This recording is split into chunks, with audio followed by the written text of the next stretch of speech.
بله تماشاوان هیجا هر لسر داوینامه سوچی یا کو دروژان دریش کر لسوچی بوگم بهتر و یک گفتگو بکن لگل میوان ما احمد موسیش روکاری سیاسی امی بهتر و یک گنگش بکن ما موسیدم باش به و گهدارت و تماشاوانت خیر و زور خوشی. سپاس ما موسیدم کو هر سیالات گارانتور دگرا خوی دهان ده بحثا پیدا کرنا باوری ادنا برا عالی ناکودار لسوریه دیگه او یک چواته ده یعنی هر نه گرن بوریده هر سیالات گارانتور بحثا چت کرن دپیشه دوی مرو تشکی خوشکی گهدار خوربیج به سوریا به ملت خو به نقشه خو به رژیم خو نه مهم بوش دولت خلقی حیا و 7 سال افین ده هرک لسوری کسی گهند ده وی ولاتی و نه کسی گهد ده افینا گد هرکی افتشتی هانه دوی به انبر بشعب ناس بكن وفين بكن سوري نا دولتك مهم بو نا دولتك محوري بو وقع ام ملتك ام كردن لجو كردستاني بشا كردستاني بسوري لجي زلقي ام ما خوشك به فهم كير انه سوري نت تشتبو يعني تشتك باش خلقيره ودولتك مهم با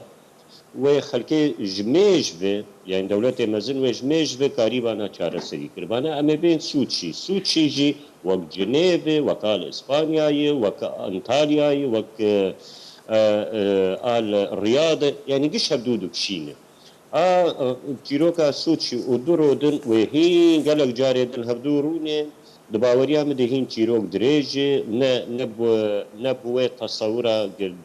انبر بشعر صلبين وإنابي يا وبمهابي تشيروكا سوري هين دريج وسوتشي جي هين دريج وتو انجام انا حالي حاضر جي درنا كيفن جوار وقت گفتگو بردور بکنن نابه اتکن مفاوضات او وقت قبول بکن نابه مفاوضينا هي سبر رجيم از با مفاوضينا قبول ناكن يعني وهي ركبريجي بما قبول ناكن بج رجيم ابن يعني هين جيروك دو دريج باوري عمدي باش ماما سوكن هاد راپورتا مجید هات دگرا دهان ده هر سوالات گارانتور تکازیلی سر یک پرچه سوریه هروها سروریه سوریه دکه تهمان دمیده هر سی ولات گارانتور بخوجی برجواندین خو بکارتینه و اولات بخوجی سروری و یک پرچه سوریه بن فکر يعني اف یک چاواتی خوندن گورينا ریناته باوري عمد يعني يكبونا او يكفرشبونا سوري يكفرشا سوري افغوتن قلتي نراست ابدا يعني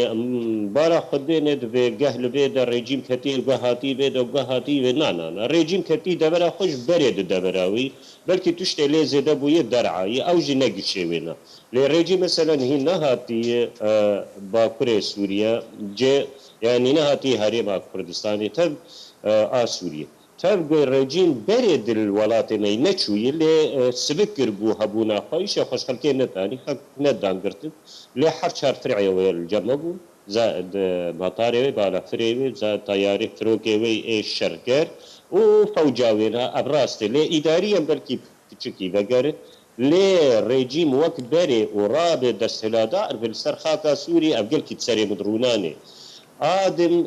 یک بونا خاکا سوری جی گل کی گوتن کنا راسته ما بالا خبرتی ایرو سری صدی امکارم به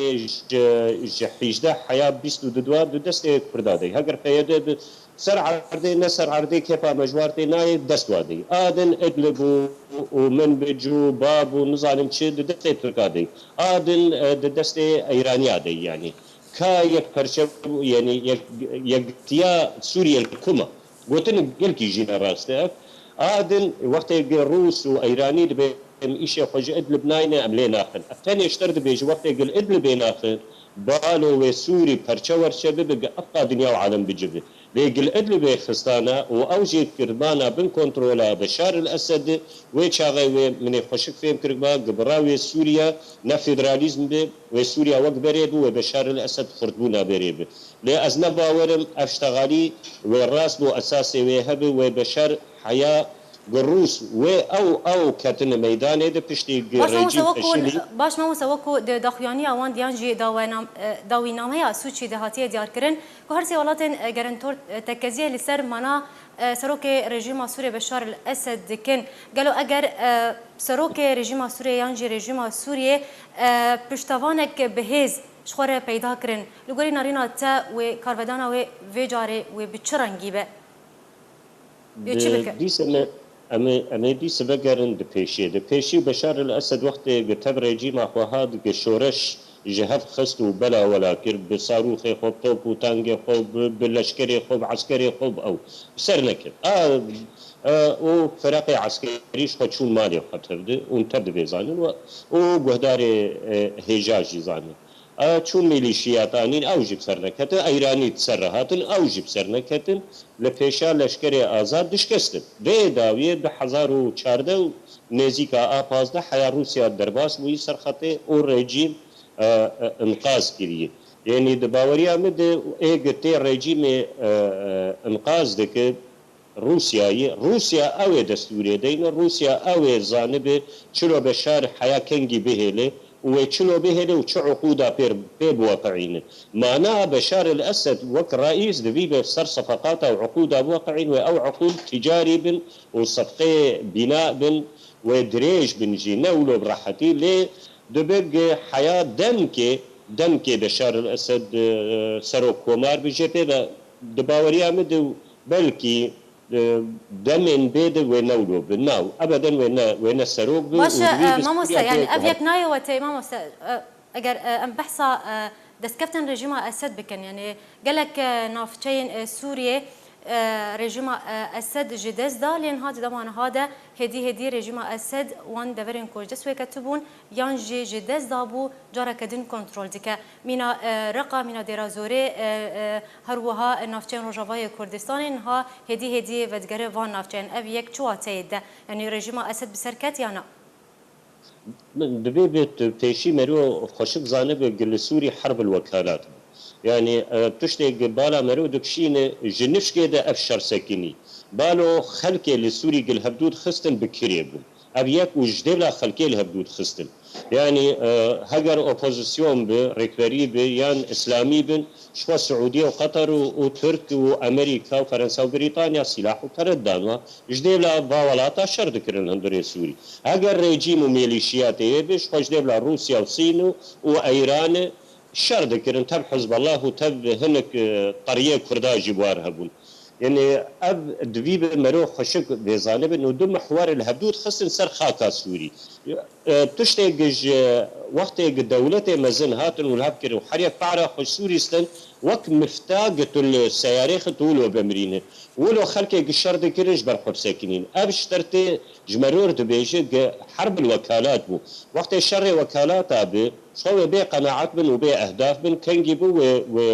وبسكن بشار الاسد بسر نكت في حياانها هيجي تشيروك دريجي هيجي البيشاتا وكمان هي ميادين هي باش تشنو بيليت كدماكو رجيم اسد دفرن كوجدز دابو جارا كدين كنترول ديكا تشنو بيليت كا ابيك تشتي غوتنجيره شو تايدي ده او كنترولا وقت بريق ام جيت ترسيان بشار الاسد وخلد كرن زندان وخلد كرن حبسات واسكنجا وبترسو او نباور تشكي ولو حياة شيء نبوي يعني هينجي زيدي نيبي خاكا سوري ندستي بشار الاسد ونبرا حتيل لبقر وبيتر مثلا ويخرط بكنج دفرا كير لازم وك اسرائيل شجر لازم جير لازم قسينوري باراستي ببلكي ويشاغ بريكفتنا باتفاقاتها باوي بملت درع البرشو اي حوران برشو جبركو سينوري اسرائيل بشار الاسد دسي خلدك سينغا فوقستي قوتي زي وقت بابي خو شل سال نجي في شكلين تاقينم جو جرازي مو بر الرئيس ليه دبر قدن انا كاوك مثلا روجاواي كردستانيش كد دستي بشار الاسد هي دوا مثلا عفرين كدستي دادگری مد ترکیه ها احتلال کری دادگر کری آدن ادلب جی ندستی ویدهی روجاوای کردستان دسته کده امام احمد روجاوای کردستان دسته رژیم دی بالوکاله پیادر استیلام کریش بو کارب رکبریا اسد تخ زندان خود يعني ما جروجا پیادر راهش چکو سلاح ويعول الرجيم يبو تشتي عول كر خطيشاندان دبرا كردي قش طفان وكرد حيد عند الشورش دست بكر هدي دست خص خناقه انجمن دو تكانا وحياه بقشتي حياه بقشي جيب قفله وجارنا تكاتكا انجمن نیشتمانیا کورد سرکردەی وێنات خستن حەبساد و ئێ حتا بە ئەنترلۆکی ئابێتن ئەوێ ئابێتن چەپەرە نەقەبە و هەرێما کوردستانێ دێ ئەو دەست وادەیە ji devla rejîmê yani nîzam û kurmancî diştexile min nedîtî yekî ereb û yekî filal serdestê peyedê ketî hepsadê wextê muaridin ji Esedr tenê Kurd dikevin hepsadê di hepsê peyedê de ma ev ji ter çi dibêje ev ji ter dibêje ev rejîmek wekîlê Esedin li vê de باش مامۆستا ئەگەر بەحسا ڕەوشە ڕۆژاوای کوردستانی بکەن دەهەیە مەڤان هەر هەفت ساڵên بوریدا دەڤان هەفت ساڵên بوریدا پەیەدێ دەسەلاتداریە ڕۆژاوای کوردستانی کرد یان ji rejîma Esed navçeyên Rojavayê Kurdistanê radestî peyedê kir peyedê di siyasetên xwe di hema wan heft salan dutan ha jî berdewam e digirtin binçavkirin yan her wiha girtina serkird û endam û alîgirên Encumena Niştimaniya Kurd li Sûriye her wiha ciwanên Kurd ji navçeyên Kurdî vala kir baş ev yek çuwatê de ku rewşa Rojavayê Kurdistanê beref kuva wê biçe çaranivîsa wê çawa be peyede şağı kijdara PKK hîn muhimma wê xetîrtir bû sala 1984 wê çaxê hat da ku emrê tevgera Kurdî bi qesifîn li Sûriye bi dest neket hê çi qeysî qelew bû çi qeysî mezin bû çi qeysî hat nefxandin çi qeysî desthiladar ya Sûrî alîgirê wê bû wê çaxê heya jê dihat tevgera Kurdî dixwaz bixeniqîn û tu nebike ev muhimma PKK bû هێدی حیام گیان شۆرەشێ ئەv PKK 2004 di navê xwe kir peyede û li Rojhilat kir pêjak û her deverê ji xwe navek li xwe kir ji bo gotijwar bê dune Apoçî her yek li deverkê ji xwe nave peyede PKK wextê rejîm ew aniyê û طبعا بريجيم اواني دريا ايراني رب اتفاقات بقنديل وش كسينه بشرطي اف ريكفتنا وقنديلي وقت داكتن روجاواي كردستاني هاتن ارمان جاوا چبو كتن نبونا دوزا كردي هندري سوريا وفقين تدي يعني هجر هيبيك ما هبو جد انجمن دكاري بو خطا قومي بكشاندا او خطا نيجي برابيتي كر بتشلو بقال قابي بيد دچو ودكرن سرخاكا روجاواي كردستان يكجي نزيكا 400,000 خور تكر تهجير كر يعني او خصت المعارك هنا كردي وقت خصت المعارك هنا كردي خلق ربيان يعني نكهة الشر جبو كردايتي جبو غاري باش ما مست احمد يعني سياستها بيدي ديار بو ده مافان هفت سالن بوريده لدجي ملتي كرد لروجاواي كردستاني راوستيا باش بفقرا رژیما سوریه و کنترل کردن و جاره کردن جبو نافچین کردیان جی نافچین روجاوای کردستانی و چارنویسا و نافچه چه به تشتم دبيجم يعني والسر اكران التلفزيون او بري ان هم دون اقلاجي بانغا خدا ي انجمن الاجتماعيه كرد انكس مجوار قوتي بري خبدن امريكا بري بتشتا خبد روجاواي ام دنگت ناب هيزن بري انها نظام دنگه متي وننا ما مست احمد تو دنگه مدبهيزه زي برسا خوشتر دوباره بكم سياستها بيدي ديار بوده هم وان هفت سال بوريده كو لديجي ملت كرد لروجاواي كردستان رادوستيا وتان هاجي بردوامه د بيك انينا سياست خو لديجي ملت كرد لروجاواي كردستان بوغرا رژیم اسد و کنترل کردن او جاره کردن جنافچین روجاواي كردستان ده لګوري نارینه ته و چارنویسا نافچین کردی و بچرنګي به دباوريا مد وقت ريجيم وايران بيدا اني وسلاح خلفيه وانا كرج بوغ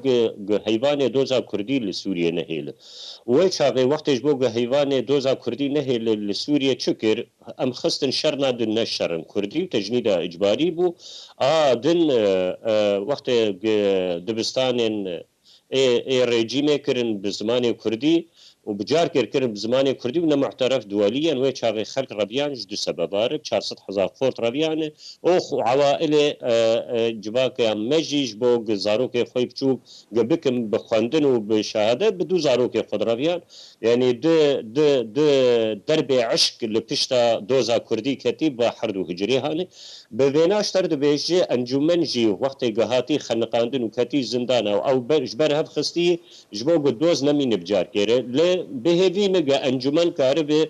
بری خود به امریکا بکی بری خود به امریکا بکی و هر بیر دانستنده نبی که بری گپشت خود به روجاوای کردستانی هیوی بله های گلک انجمن سپاس کاره جبو میوان ما احمد موسی شروفکار سیاسی باوی که زنتی تلگل ما بو زور سپاس جبو شروع انت